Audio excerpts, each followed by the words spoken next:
I think we are. Okay. Yeah, I'm really just trying to I've never done this in mobile setting.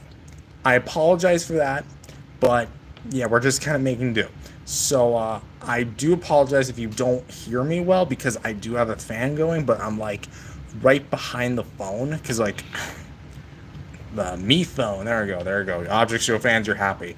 Anyway, so hello everyone. Welcome to Matthew T.O.S.G Live. My name is Matthew, and we are doing a live commentary of the latest episode of the Amber's Godzilla Show, which is season 22, episode 1, Unexpected Visitation. There we go. So basically, we're going to be just kind of commentating on the episode as we speak. I'm going to have it kind of rolling. I'll pause it just to tell you guys some fun facts. Basically, just do a live version of this. Oh my gosh. Why are you so in and out? Okay, there we go. There we go. That's a lot better because it was doing that weird judder thing where whoa, okay, now it's just doing that again. I don't know if there's any way I can fix that really. But yeah, we're just going to be doing a live commentary. It'll be fun. I really don't know if I can fix that. That's really, really crappy. What if I give it something to focus on? Here's a red bird. Here, try focusing on the red bird. Okay, will you do that thing? Yeah, you still do it. Screw it. We'll just make do. Unfortunately, there's not much I can do about that. So, you know what? I think, do we have a live chat open? I can't even tell. Again, I've never done this before. I can't do the standard computer thing right now because every now and then my microphone on my Chromebook, which is actually this, will sometimes be a piece of crap and will actually kind of judder out, which is why I stopped doing Matthew Mumbles on this thing. But yeah, we're going to kind of go on. 3, 2, 1. So you'll kind of notice as well. One thing is going to be the new intro, which is entirely filmed. Newly filmed. So I literally took these new plushies. Well, not new. They're actually a few years old, but there you go. New credits. So then we kind of get a sense of the new style the show's taken. So we brought back some older stuff. So you might recognize these two from the original Godzilla movie 4 from 2020, the NECA Godzilla 2019, and the big custom-made Angry Birds plush toy that I made. Sorry, not mine. My mom made. Sorry, not trying to steal your credit, Mom. Sorry. So yeah, she literally just kind of woke me up one day and just handed me a bunch of these birds, and I was pretty much awake for the rest of the night. Anyway, yeah. So originally I was going to use the Mezco Kong, but I kind of realized that I needed some way to help him what you'd say, better emote better. And I feel pound for pound, the Playmates Kong had a better facial expression. I'm going to turn that fan off just because I feel it might be a bit distracting. Okay, there we go. That's the beauty of doing this live, is pretty much no rules. I don't know if there's actually a live chat. Oh gosh, 10 people. I mean, the channel has grown quite a bit, so if this is your first time here, thank you for joining. Thank you. So yeah, you also get the new background, which is actually tucked away, so I can't really bring it out right now, but is actually a beach towel and a very, very faded blanket. Sorry, faded carpet. A little backstory is that originally, for the past I can't even remember how many years, since 2018, 2019, I've had this blue backdrop that was actually just a blue towel I had stapled to a rooster picture, and that was actually on there quite a bit. It was on the Amber's Godzilla show, Snaky Sunday show, I think some iteration of Golden Glory. And I don't remember if it was used ever on the Secondly Object show. I don't remember specifically. I don't think it was, but it could have made an appearance. But primarily it was for TABAGS, and I love that thing to death. Unfortunately, my room was once excavated, and a lot of things didn't survive. What I mean by that is, well, let's just say a lot of things didn't really smell because I didn't really get good care of my stuff. Do we even have a live chat right now? I can't even tell, or maybe just people are not interested in not watching. I can't even tell. Anyway, but yeah, going back to that, that was just smelly. It was not very good, and you can kind of could tell it was just dull, not very good as far as like the actual quality of it goes. So it kind of went, and yeah, eventually got thrown out.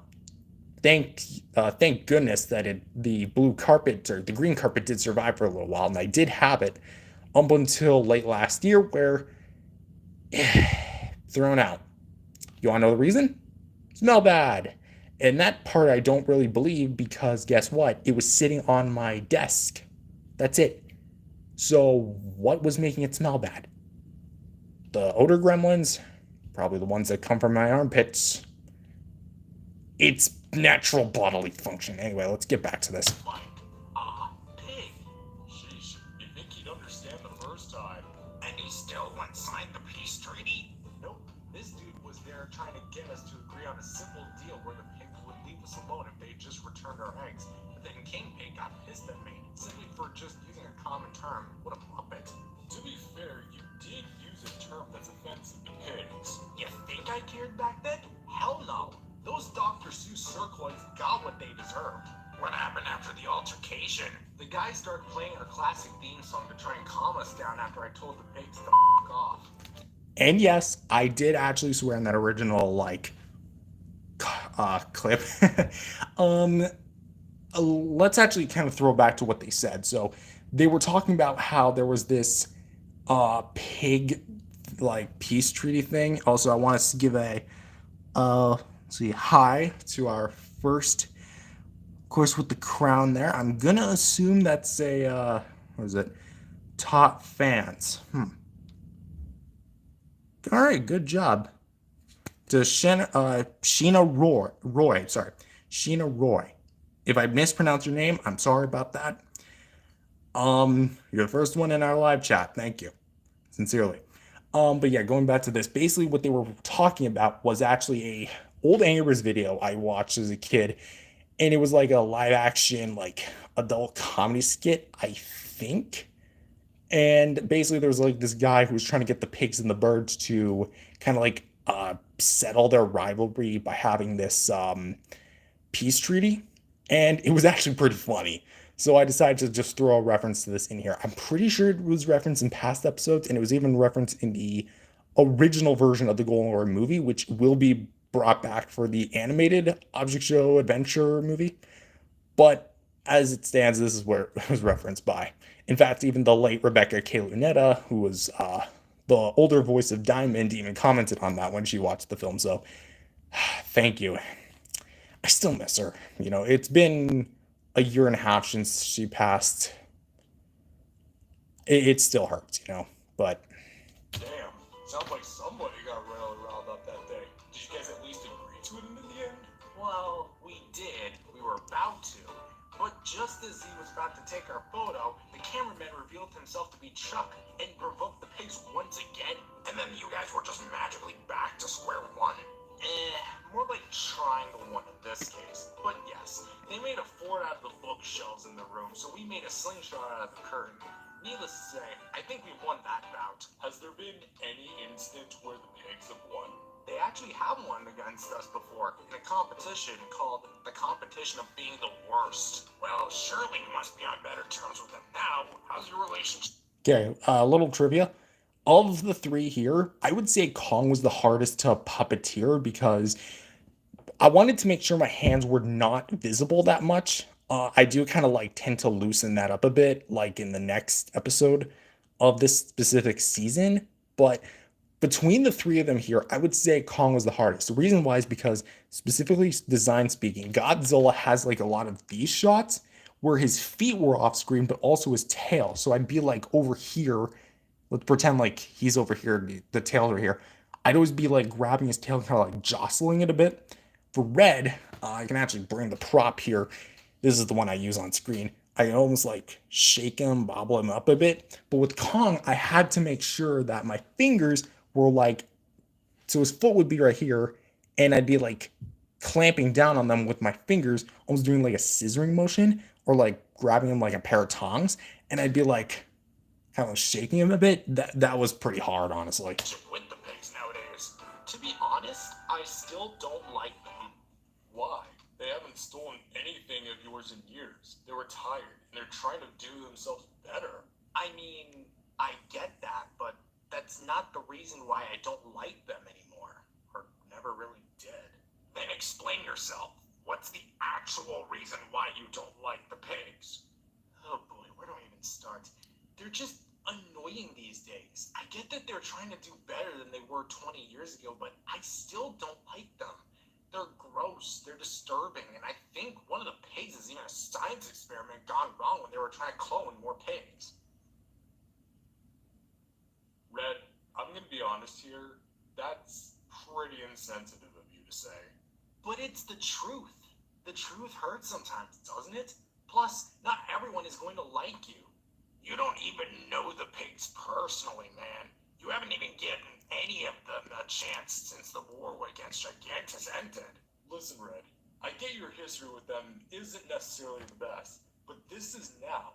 You can't just judge a book by its cover. Just take a note from that one Thomas song. Why would you connect this situation to Thomas the Train? It is Thomas the Tank Engine, stupid. I would know what it is since I have beef with pretty much anything that goes on those stupid rails. Okay, so a few things. That whole like plot line with Red not liking the pigs because of their past beef, I would honestly say I relate to that sort of idea because as far as like what is it? Actually relating to the ideology of judging a book by its cover, a lot of people in my past, I'll admit, have judged me before they even got to know me. Because I mean, I let me just say this. I made this as like a form of, I guess, spreading awareness or giving like a message to viewers like, don't judge a book by its cover, you know? Just because there's something that you may not like about a certain person doesn't mean you have to make that your entire view on them. Like, for example, a lot of people, I'm going to actually say this, were actually ableist towards me because I'm autistic. Like, just because I act differently or understand differently doesn't mean like I'm any less human than you are. And to a lot of them growing up, yeah, that seemed to be the case. Like they just didn't like me for who I was. So in a way, this kind of like um it's basically how I want to like spread the message of like, don't judge a book by its cover. As for the Thomas thing, I was not intending to reference it to Thomas the Tank Engine because there is that one song that goes, trying to think, don't it was like don't judge a book by its cover or something. It's like Terrence the tractor plowing one day, and he said, "My oh my, you do look funny." Like that song. I'm pretty sure like anyone who's from my era knows exactly what I'm talking about. Classic song. Anyways, so yeah, I decided to throw this little bit in there because Thomas has appeared on the show in a little before, so just kind of like bring some canon up as well. And as for the whole Thomas the Train versus Thomas the Tank Engine debacle, what's said is true. He's not a train, he's a tank engine. So get it right, people. But on the aspect that you shouldn't judge a book by its cover, yes, I agree with Godzilla. You haven't taken the time to know any of those pigs. At least let them get to know you personally before you're making any sort of judgment if you like them or not. Fine, I'll do it. But only because I don't want this whole thing to be a big pep talk about it between you two and I. Ugh. Oh, what the hell is this? Oh my, I'm so sorry. I gotta be the mailman for today because Hal's dead.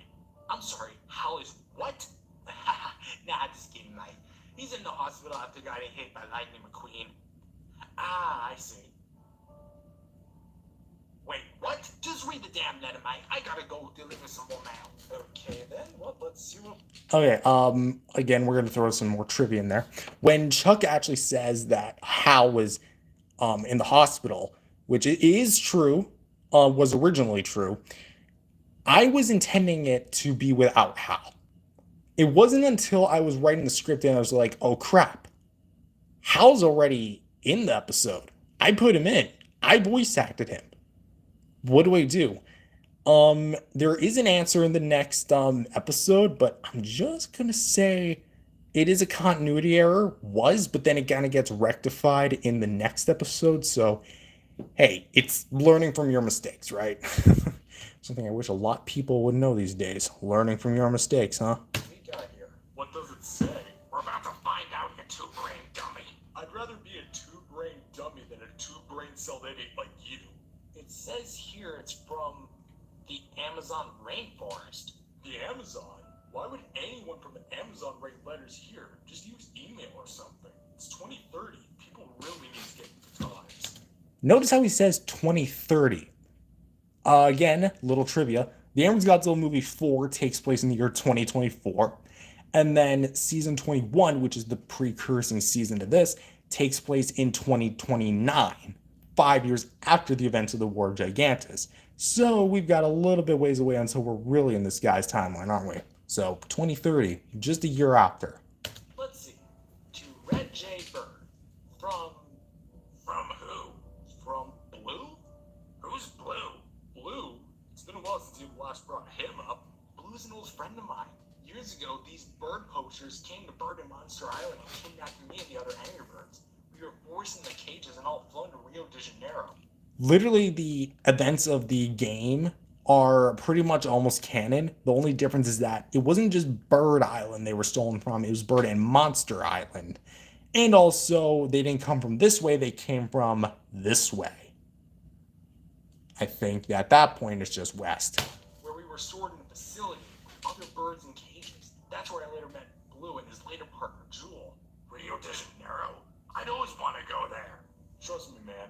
It's the best. The annual Carnival is the best thing I've ever seen visually. Except for Mothra in the bed, right? Second best thing I've ever seen visually. The reason also why they were screenshots from the game trailer was because I was originally actually going to act those out or like draw them, but I realized that with the amount of detail and how much drawings they would be, plus how quickly they'd be on screen, it really wasn't worth it. Plus to put in that extra time, not really. So let's continue on with that. Also, they are black and white just to prevent copyright. Anyways, later we encountered this evil cuckoo named Nigel and wanted to make all of us ugly and disheveled. We broke out of there and went on this massive journey across Rio to find Blue's owner Linda and her later partner Tulio, with Nigel hot on our heels. It was a massive operation, but eventually we did defeat Nigel. If I was face to face with Nigel, I'd break that bird's neck and make lava chicken all over again. Buddy, you can barely handle small two-legged geckos that just want to sell you car insurance. I literally am friends with a lava chicken, thank you very much. Yes, that's a Minecraft movie reference. Fun fact about me, Minecraft movies pretty much altered the way that I eat chicken forever. Like, I literally cannot go without it without hot sauce. Which is funny because for years I've kind of evaded hot sauce because I'm such a wuss, but hey. After that, Blue and Jewel introduced us to Linda and Tulio. We had dinner at their place, but afterwards, we decided to go back home and continue talking remotely. But since Little Red was born, I haven't talked to them since. Well, it seems like you guys had quite the adventure. But now Blue's obviously trying to get a hold of you. Open the letter. I want to know what it says. Let's see here. It says, Dear Red, hi, it's been a while, Red. About 14 years since the last time we talked. I hope all is well, and you and Godzilla are doing okay. I also assume Little Red's all grown up and taken care of. Fun fact, this scene would have been originally like all on the paper, and I would have had like a POV shot of Red reading it. But again, just because like I'd have to write all this down in handwriting, and I'm gonna be honest, my handwriting sucks. I don't even know how to handwrite. There we go. Hold on. I'm currently writing this to you because I need your help. Last night, Jewel was taken, and I have no idea where she is. We have trackers on our legs now, but I can't access it since Linda and Tulio are on the honeymoon in Africa. So I'm reaching out to the only ones who I know that can help me. The kids are all with Nico and Pedro until we can find Jewel again. Again, please help me, Red. You're my only hope. Blue? What the? Jewel? She got kidnapped? Judging from the story of these birds, it seems like they can't go 5 years without being kidnapped. Have some sympathy to yourself, damn it. A wife of an old friend of Red's is missing, and we have to help him. Any friend of Red's is a friend of ours. Wait, so does this mean I'll actually be able to go to Rio?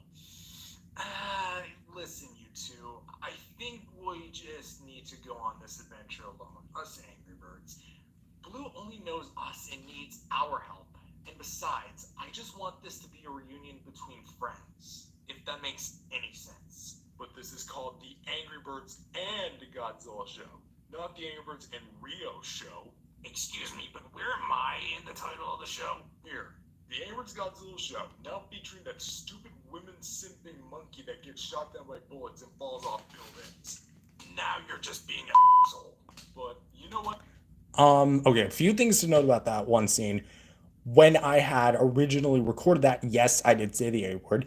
But also I kind of wanted to poke fun at like the title specifically, the Angry Birds Godzilla show, because now that Kong is technically, so to speak, main character status in addition to these two, he does kind of deserve to be in the title, which is why I do start titling the episodes a bit differently. So instead of the Angry Birds Godzilla show, now I say Red Godzilla Kong subtitle. So here it's Reunion in Rio. Next one will be Plant Brigade, which should be out within what time is it?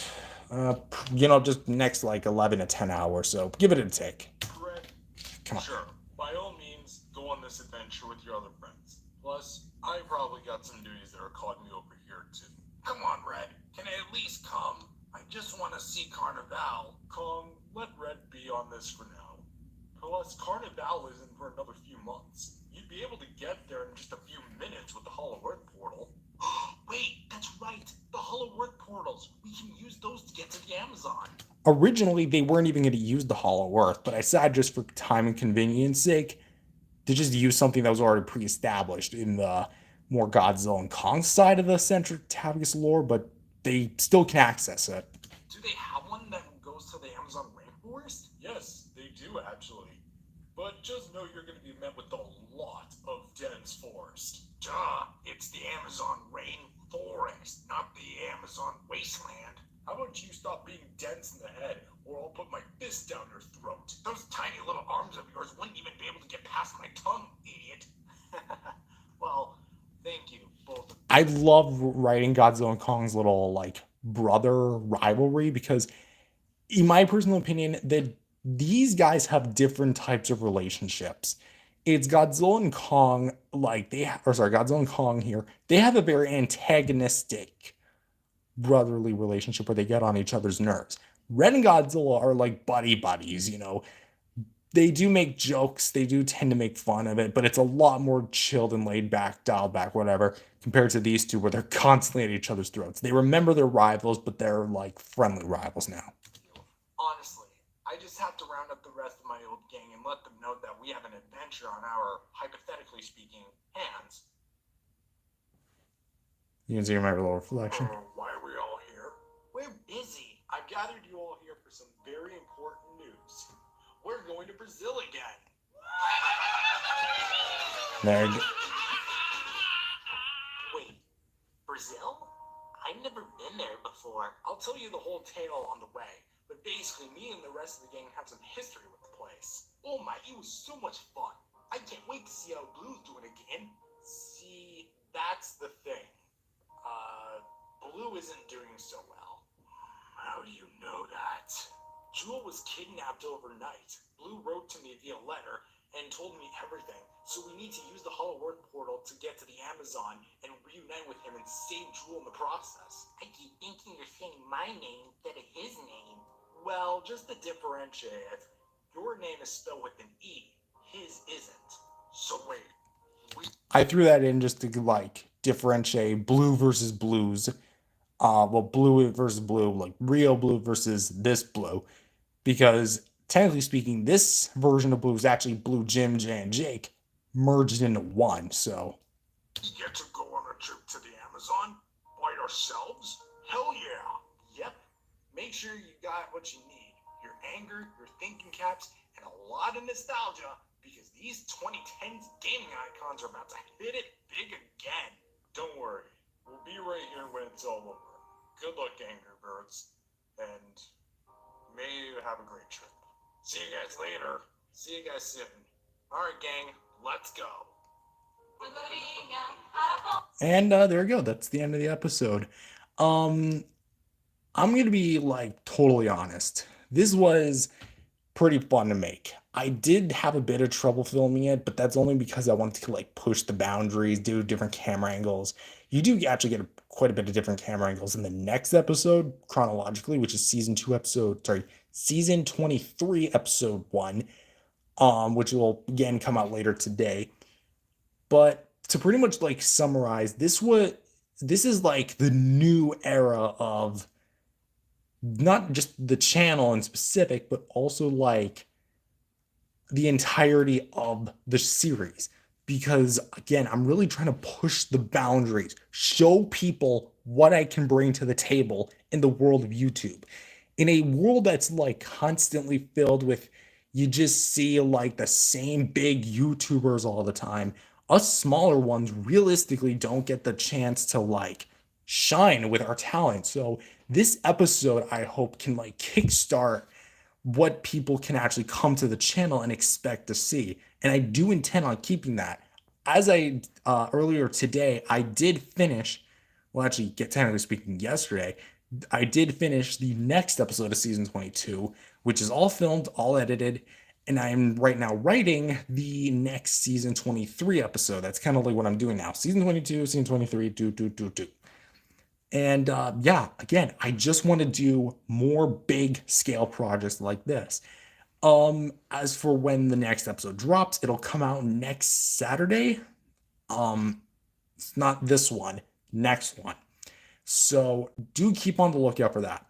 But that said, I want to thank you guys for really just all the love and support. Thank you for 1,700 subscribers. Thank you for 500,000 views, which again, really, you guys, I know a lot of you came from the X versus 2 video from Mugen, but I'm really thankful that you guys are continuing to support my channel and my work after nearly 10 years. 1, 2, 3, 4, 5, 6, 7, 8, 9, 10.